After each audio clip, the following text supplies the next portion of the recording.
നിഴലറിയാതെ നിറമണിയും ഒരു പിടി കനവിലായി നിൻമുഖം.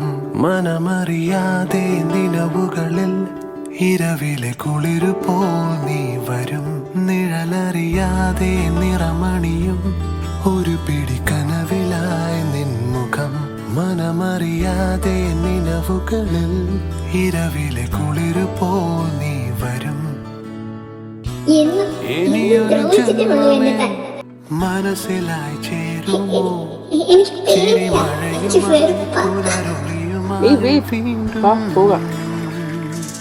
നീയോ മിഴി നിറയും ഈരൻ കണം. നീയോ കാർമുകിലും ഓടും തിങ്കളും. നീയോ പുതുമഴ തരും നീ സുഖം. തിരി താഴുമൊഴി നേരം. മതി മതി, വെള്ളിലേക്ക് വാ.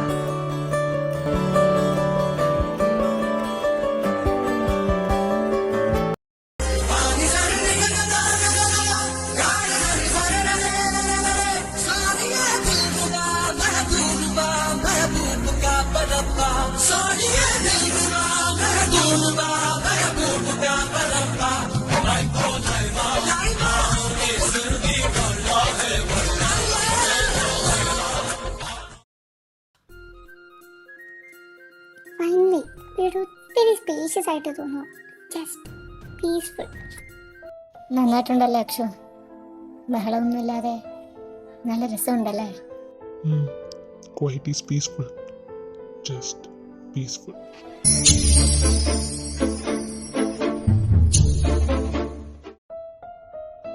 വേര് പോയപ്പോ തൊട്ട് അവനിങ്ങനെയാ. ഭക്ഷണമില്ല, ഉറക്കമില്ല. എനിക്കറിയാം ഇതു. അവനെ കാണുമ്പോ ഈവിനെ കാണുന്ന പോലെ തോന്നുക.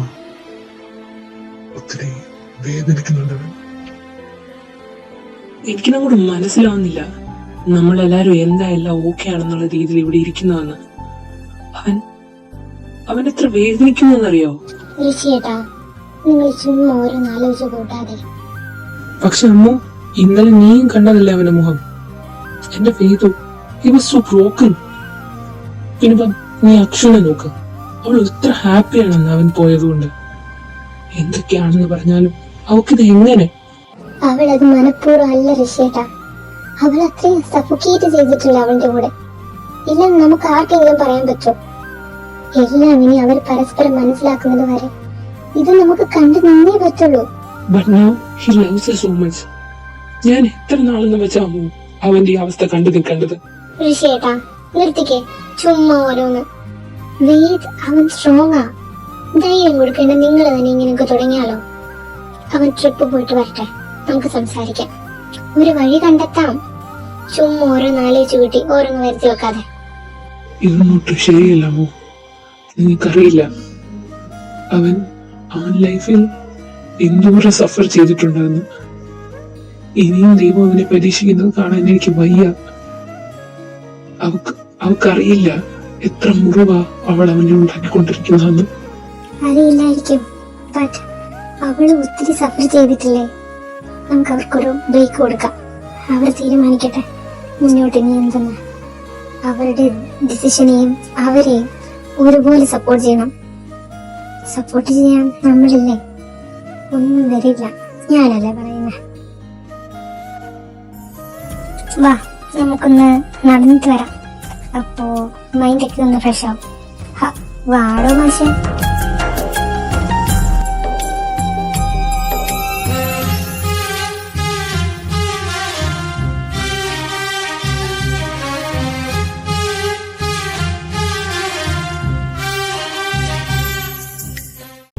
അവനിതുവരെ വിളിച്ചില്ലല്ലോ. ട്രിപ്പല്ലേ, വണ്ടി ഓടിക്കോ തിരക്കോ വല്ലാവും. അവൻ ഫ്രീ ആവുമ്പോ വിളിക്കും. എന്നാലും അവന്റെ അന്നത്തെ ആ മുഖം എനിക്ക് മറക്കാൻ കഴിയുന്നില്ല ശങ്കരേട്ടാ. കണ്ണടയ്ക്കുമ്പോ എന്റെ കുഞ്ഞിന്റെ ആ നോട്ടം എനിക്ക് പേടിയാവോ? ലാവണ്യ, അവളെ എന്നും ഒരു പേടി സ്വപ്നം തന്നെയായിരിക്കും നമുക്ക്. അവനെ കണ്ടപ്പോ പഴയ വീതു ആ ഒരു പേടി നമ്മളെ വിട്ട് പോവില്ല ഒരിക്കലും. ഇനി അവൻ വീണ്ടും അങ്ങനെ ആയ എന്നെ അത് തന്നെയാണ് ശങ്കരേട്ട ഭയപ്പെടുത്തുന്നത്. ഇപ്പോ ഇത് അക്ഷു, അവൾ ഒത്തിരി ഹാപ്പിയാണ്. ആ സന്തോഷം കൂടി കാണുമ്പോ ഞാനും ശ്രദ്ധിച്ചു. എന്തോ ഭാരം ഒഴിഞ്ഞ പോലെ. അവളെ നമുക്ക് തെറ്റു പറയാൻ പറ്റില്ല വിധു. ഞാനൊരു കാര്യം പറഞ്ഞ ഞാൻ സ്വാർത്ഥയാവുകയാണെന്ന് കരുതും. പക്ഷെ അവൻ പോയത് അക്ഷു നന്നായിട്ട് എൻജോയ് ചെയ്യുന്ന പോലെ എനിക്ക് തോന്നി. അത്രയ്ക്കും അൺഹാപ്പി ആയിരുന്നിരിക്കുമോ അവൾ അവനൊപ്പം? അവളോട് അവൻ ചെയ്തത് ഒന്നും നീ മറക്കരുത് വിധു. സമ്മതം പോലും ചോദിക്കാണ്ട് അവളുടെ കരുത്തിൽ താലി കെട്ടിയ ആളാണ് നമ്മുടെ മോൻ. ഓരോ വാക്കുകൾ കൊണ്ടും നോട്ട് കൊണ്ടും അവൻ അവളെ ഒരുപാട് ദ്രോഹിച്ചിട്ടുണ്ട്. അതൊക്കെ പെട്ടെന്നൊന്നും മറക്കാൻ പറ്റില്ല. എനിക്കറിയാം ശങ്കരേട്ട, പക്ഷേ അക്ഷു ഒന്ന് ശ്രമിച്ച അവളാ എന്റെ കുഞ്ഞിനെ ഇത്രയും മാറ്റിയെടുത്തത്. ആ പഴയ വേദത്തിനെ നമുക്ക് തിരിച്ചു തന്നത്. അവർ തെറ്റായ തീരുമാനം എടുത്ത എന്റെ മോനെ വീണ്ടും എനിക്ക് നഷ്ടപ്പെട്ട. അത് പറയാൻ എളുപ്പമാണ്, പക്ഷെ അനുഭവിക്കുന്ന അവർക്കേ അറിയുള്ളൂ അതിന്റെ വേദന. ചിലപ്പോ അവരൊന്നിക്കണമെന്ന് നമ്മളുടെ തീരുമാനമായിരിക്കും തെറ്റ്. എന്തു വന്നാലും നമ്മൾ അവരുടെ കൂടെ തന്നെ നിൽക്കണം ശങ്കരേട്ട. അവരെ നമ്മൾ മനസ്സിലാക്കണം. ഇനി അവർ എന്നേക്കുമായി അകലാൻ തീരുമാനിച്ച പോലും അതെ, നല്ലൊരു തീരുമാനം എടുക്കട്ടെ എന്ന് നമുക്ക് പ്രാർത്ഥിക്കാം. കണ്ടു നിൽക്കാം, സപ്പോർട്ട് ചെയ്യുക എന്നല്ലാതെ നമുക്ക് വേറെ ഒന്നിനും കഴിയില്ല. എന്തു വന്നാലും നേരിടാൻ നമ്മൾ തയ്യാറായിരിക്കണം.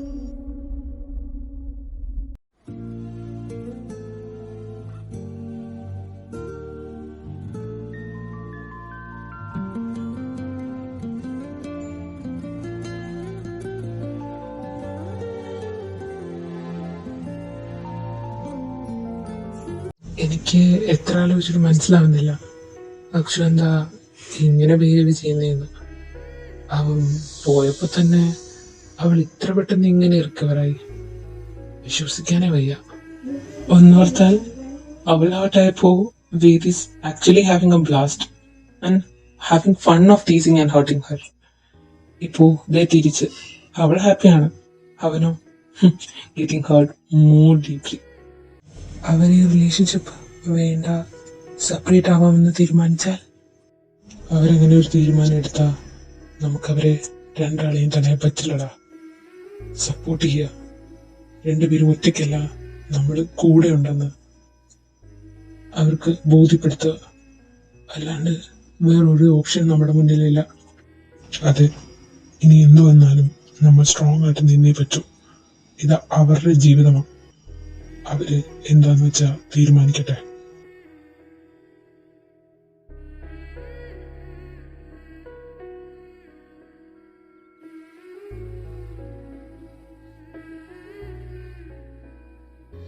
ഹേയ്, എന്താ എല്ലാവരുടെയും മുഖം വല്ലാണ്ടിരിക്കുന്നേ? സൺഡേ ആയിട്ട് പരിപാടികളൊന്നുമില്ല അല്ലേ? എനിക്ക് ഞാൻ പോയൊരു സാധനം കൊണ്ടുവരും. സമയം കളയാൻ നല്ലതായിരിക്കും, എല്ലാവരുടെയും മൂഡും ഒന്ന് മാറും. എന്തോ ഒന്ന് പറഞ്ഞിട്ട് പോ. ദേ മക്കളെ, ഇവിടുത്തെ തമ്പുരാക്കന്മാരുടെ കുഞ്ഞിലത്തെ ഫോട്ടോകളാ, എങ്ങനെയുണ്ടെന്ന് നോക്ക്. ഹായ്, അത് കളിക്കമ്മ. ഞങ്ങൾക്ക് ആൽബംസ് ഒക്കെ കാണുന്ന ഒത്തിരി ഇഷ്ടമാണ്. ഇത് നോക്ക്, ഋഷിയേട്ടന് എന്ത് ക്യൂട്ടാ. ഞാൻ ഇപ്പഴും ക്യൂട്ടല്ലേ വരി?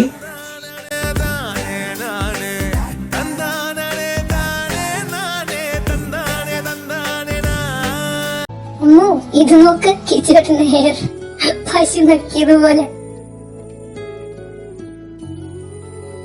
പോടി അന്നങ്ങനെ ആയാലും എന്താ, ഇപ്പൊ ഗ്ലാമറല്ലേ?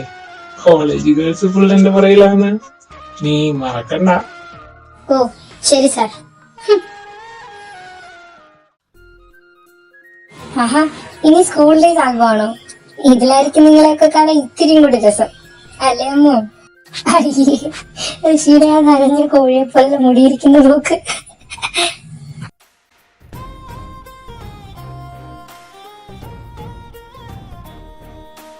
ഏട്ടത്തി യൂട്യൂബ്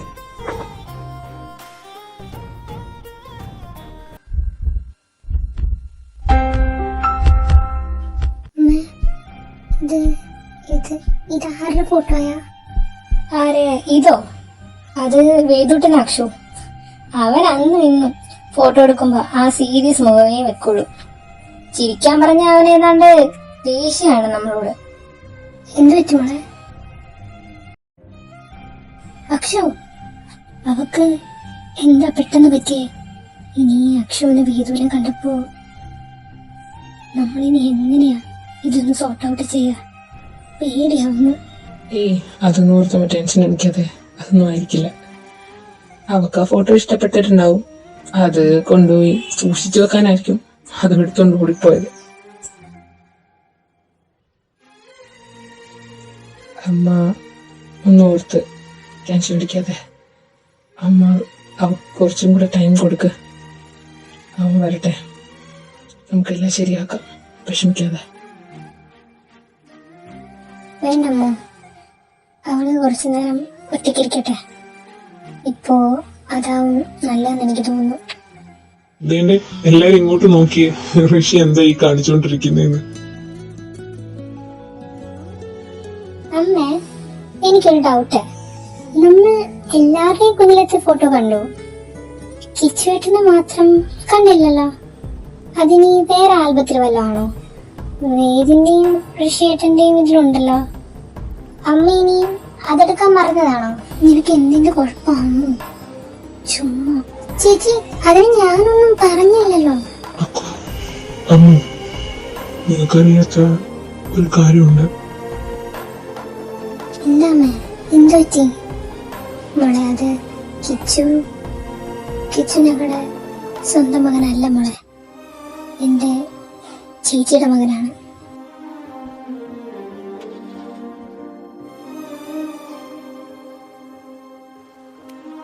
അവന് 5 വയസ്സുള്ളപ്പോഴാ അവന്റെ പാരന്റ്സ് ഒരു ഫയർ ആക്സിഡന്റിൽ നമുക്ക് നഷ്ടപ്പെട്ടത്. അവനെ ഞങ്ങൾക്ക് കളഞ്ഞിട്ട് പോരാൻ തോന്നിയില്ല. ഞങ്ങൾ അവനെ വീട്ടിലേക്ക് കൊണ്ടുവന്നു ഞങ്ങളുടെ മകനായിട്ട് വളർത്തി. അല്ല, ഞങ്ങളുടെ മകൻ തന്നെയാണ്. ഇത് ഇത്രയും നാളും ഒരു സീക്രട്ട് ആയിരുന്നു. ഞങ്ങൾക്കും വേദൂരും ഋഷിക്കും മാത്രമേ ഈ കാര്യം അറിയുള്ളൂ. അവൻ ഒരിക്കലും ഞങ്ങളെ അവന്റെ അച്ഛാ. ആരെങ്കിലോടൊക്കെ പറഞ്ഞത് കിച്ചൺ എന്റെ ഏട്ടനല്ലാന്ന്. ഇത് ആർ ബ്രദർ, എന്നെ കിട്ടനാ, ഞങ്ങൾ ഏട്ടനാ. ഞങ്ങൾ ചിരിച്ചും കളിച്ചും അടികൂടി ഒന്നിച്ചെല്ലാം ചെയ്ത് ഒന്നിച്ച ഞങ്ങൾ വളർന്നത്. ഇത് ഞങ്ങളുടെ ഏട്ടൻ തന്നെയാ. ഇനി ആരല്ലാന്ന് പറഞ്ഞാലും കിച്ചേട്ടൻ ഞങ്ങൾ തന്നെയാ. എനിക്കൊന്നും മനസ്സിലാവുന്നില്ല. എന്തുകൊണ്ടാ നിങ്ങൾ ഇതൊന്നും നേരത്തെ ഞങ്ങളോട് പറയാതിരുന്നത്? നീ എന്താടി ചേച്ചി ഒന്നും മിണ്ടാത്തെ? അതെ, എനിക്കറിയായിരുന്നു. ഞങ്ങളുടെ ഈ റിലേഷൻഷിപ്പ് തുടങ്ങുന്നതിന് മുന്നേ എന്നോട് കിച്ചുവേട്ടൻ ഇതിനെ പറ്റിയൊക്കെ പറഞ്ഞിരുന്നു. പക്ഷേ എനിക്ക് ഇതുവരെ അങ്ങനെ തോന്നിയിട്ടേ ഇല്ല. എല്ലാരും ഒരു കേൾക്കാനാ പറഞ്ഞത്. ഇനി ഈ വീട്ടിൽ ഒരിക്കലും ഈ രീതിയിലൊരു സംസാരം വേണ്ട, കേട്ടല്ലോ? ഋഷി, കിച്ചുവേട്ടാ, I'm so sorry. ഞാനങ്ങനെ ഒന്നും ഉദ്ദേശിച്ചിട്ടല്ല. ഞാൻ മനഃപൂർവ്വം. ഏയ് സാരില്ല മോളെ. ഋഷി, ഈ വേദനയൊന്നും പറഞ്ഞ് ഒന്നും മാറാൻ പോകുന്നില്ലടാ. അവരും നമ്മളുടെ ഫാമിലി തന്നെയല്ലേ. എനിക്കറിയാം മോളെ, നീ മനഃപൂർവ്വം അല്ലാന്ന്. നീ വിഷമിക്കാതെ. ഇല്ല, ഇത് ഒരിക്കലും ഇല്ല. ഇത് ആയിരിക്കില്ല. ആ മാല ഇത് എന്നാണല്ലോ. അപ്പൊ ഇത് ഇത്രയും നാളാണ് ഞാൻ അന്വേഷിച്ച് നടന്നത് ഇയാൾക്ക് വേണ്ടിയായിരുന്നു.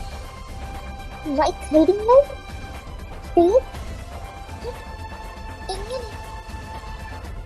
ഇത്രയും നാൾ ഇതുണ്ടായിട്ട് എന്നെ അറിഞ്ഞില്ലല്ലോ. ഒരുപാട് ഇഗ്നോർ ചെയ്തു. എന്നോട് ഇങ്ങനെയൊക്കെ പെരുവായിട്ട് എന്തിനാ ദൈവമേ ചെയ്ത് നടക്കാനില്ലേ ഞാൻ? I was so blind. He was the reason I exist. എന്റെ കയ്യിൽ എല്ലാം അയാൾക്ക് കൊടുത്താൽ മതിയാവില്ല. അയാൾ എന്നോട് ചെയ്ത എല്ലാ തെറ്റിന് അതെല്ലാം മറക്കാൻ എനിക്കിത് മാത്രം മതി.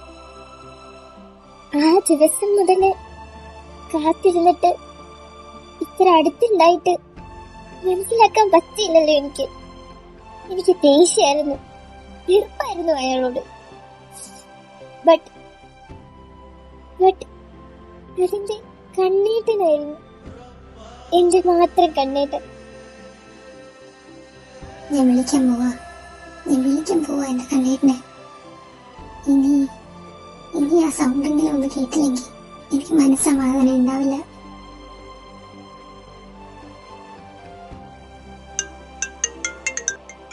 എടാ എന്നൊരു കാര്യം ചെയ്യേ, നിങ്ങൾ ചെല്ല, എനിക്കൊരു കോള് വരുന്നു, ഞാനത് അറ്റൻഡ് ചെയ്തിട്ട് വന്നേക്കാം.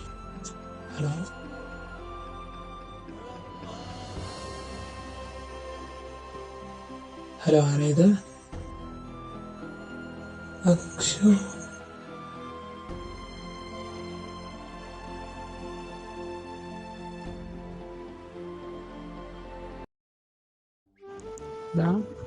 നീ എന്താ ഇവിടെ ഒറ്റയ്ക്കിരിക്കുന്നേ? അങ്ങോട്ടേക്ക് എന്താടാ വരാനേ? എന്താടാ, എന്താ നിന്റെ മുഖം വല്ലാണ്ടിരിക്കുന്നേ?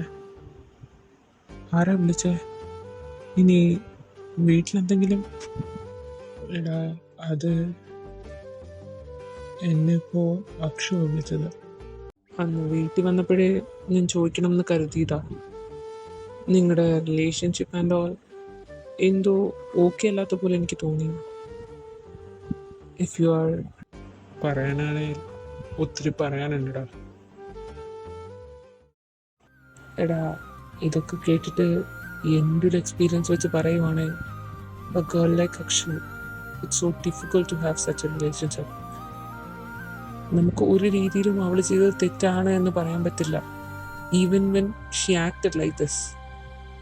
ആക്ച്വലി അവളുടെ ആ boldness is just a mask to face the fear. അവൾ അവളെ തന്നെ ഒളിപ്പിച്ച് വെക്കാൻ ശ്രമിക്കുകയാണ്, അവളെ ദേഷ്യവും വാശിയൊക്കെ കൂട്ടുപിടിച്ചുകൊണ്ട്. പിന്നെ ഐ നോ നീ ഇപ്പോൾ അവളെ ഒത്തിരി സ്നേഹിക്കുന്നുണ്ടെന്ന്, പക്ഷേ എനിക്കിത് പറയാതിരിക്കാൻ പറ്റുന്നില്ലടാ. We can force her wait. അത് പിന്നെ കൂടുതൽ കുഴപ്പത്തിലേക്ക് പോകത്തേ ഉള്ളൂ. She should accept you with a whole heart. Otherwise as a psychologist ചിലപ്പോൾ അവളെ നമുക്ക് എന്നേക്കുമായി നഷ്ടപ്പെട്ടെന്ന് വരാം. സോ എനിക്ക് നിന്നോട് ഇത്രേ പറയാനുള്ളൂ. Think and take a better decision for both of you. ജോനെ, അവളെ എനിക്ക് നമ്മുടെ കയ്യിൽ വേറൊരു ഓപ്ഷൻ ഇല്ലടാ. നിനക്ക് വിഷമമുണ്ടെന്ന് എനിക്കറിയാം, പക്ഷേ നീ ഇത്തിരി വിഷമിക്കേണ്ടി വന്നാലും നമുക്കൊരിക്കലും അവളെ നഷ്ടപ്പെടുത്താൻ പറ്റില്ല. സോ ബെറ്റർ അവൾക്കിഷ്ടമുള്ള ഡിസിഷൻ നമ്മൾ എടുത്തേ പറ്റുള്ളൂ.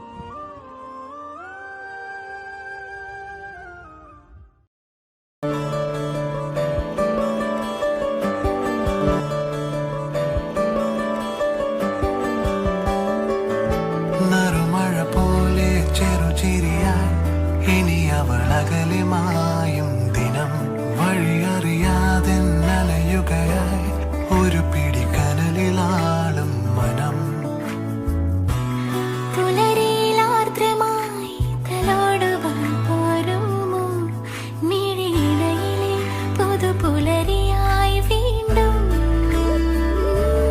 നീയോ മിഴി നിറയും നീരൻ കണം. നീയോ കാർമുകിലും ഓടും തെങ്ങ്